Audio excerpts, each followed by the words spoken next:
और बड़ी खबर जिनेवा में ईरान यूएस वार्ता पर इजरायल के टॉप लेवल ऑफिशियल के दावे की है, जहां ईरान से बातचीत का कोई फायदा नहीं और ईरान से युद्ध ही एकमात्र विकल्प। अमेरिका की कोई बात सुनने को ईरान तैयार नहीं है। ट्रंप की एक भी शर्त नहीं मान रहा है ईरान। अमेरिका के उपराष्ट्रपति जेडी वेंस की ईरान को धमकी। एक और बड़ी खबर बता दें, ईरान के पास एटमी हथियार नहीं रहने देंगे। कूटनीतिक सफलता नहीं मिली तो दूसरे विकल्प भी मौजूद।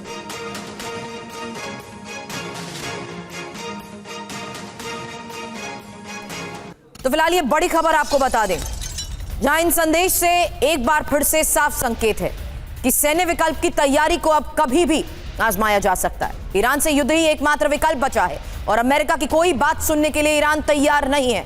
ये इस वक्त एक बड़ी खबर आपको बता रहे हैं, जहां जिनेवा में ईरान यूएस वार्ता पर इजरायल के टॉप लेवल ऑफिशियल ने यह दावा किया है, ईरान से बातचीत का कोई फायदा नहीं, एकमात्र विकल्प अब यही है, क्योंकि ट्रंप की एक भी शर्त ईरान नहीं मान रहा है। अमेरिका के उपराष्ट्रपति जेडी वेंस की ईरान को यह धमकी। ये दो बड़ी खबरें एक साथ आपके लिए जानना इसलिए जरूरी है क्योंकि ईरान के पास एटमी हथियार नहीं रहने देंगे, ये एक बार फिर से कहा गया।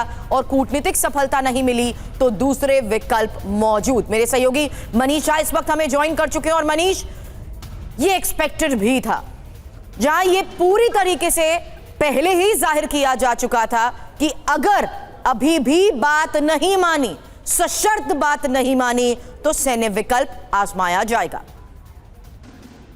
बिल्कुल, देखिए, कल जब सेकेंड राउंड की बातचीत हुई तो तकरीबन 3.5 घंटे तक दोनों पक्ष जो है एक दूसरे को बस कागज का आदान प्रदान करते दिखे और कुल मिलाकर यही हुआ कि ठीक है, अगली बार हम बैठ लेंगे। लेकिन अमेरिकन साइड को ये लगा कि कोई फायदा नहीं है बातचीत करके, और अमेरिकन साइड ने ये रिस्पॉन्स इजरायली साइड को भी दिया जब उन्होंने कहा कि ईरान केवल हमारी बातों पर एक्शन का तो छोड़िए, वो सुनने तक को तैयार नहीं है। यानी कि ईरानी पक्ष केवल कागज का आदान प्रदान कर रहे थे, लेकिन वो अमेरिकन साइड की एक भी बात को कंसीडर करने को तैयार नहीं थे।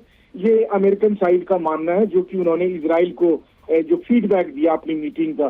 तो उसके बाद से इजराइल को ये लग रहा है कि, और अमेरिका को भी लग रहा है कि अब ऐसे में जो उनका लक्ष्य है रिजीम चेंज का, वो उसके लिए डिप्लोमेटिक एफर्ट कोई उपाय नहीं बचा है, केवल मिलिट्री ऑप्शन ही उनके पास उपाय बचे हैं। और पिछले कुछ घंटे के दरमियान जब बातचीत चल रही थी, उस वक्त अप्रत्याशित तरीके से अमेरिका ने अपने और अधिक फाइटर जेट्स और दूसरे डिफेंस इक्विपमेंट्स को ईरान के आसपास तैनात किया। तो स्थिति कल की तुलना में आज ज्यादा गंभीर है। शुक्रिया मनीष पूरी जानकारी के लिए आपका।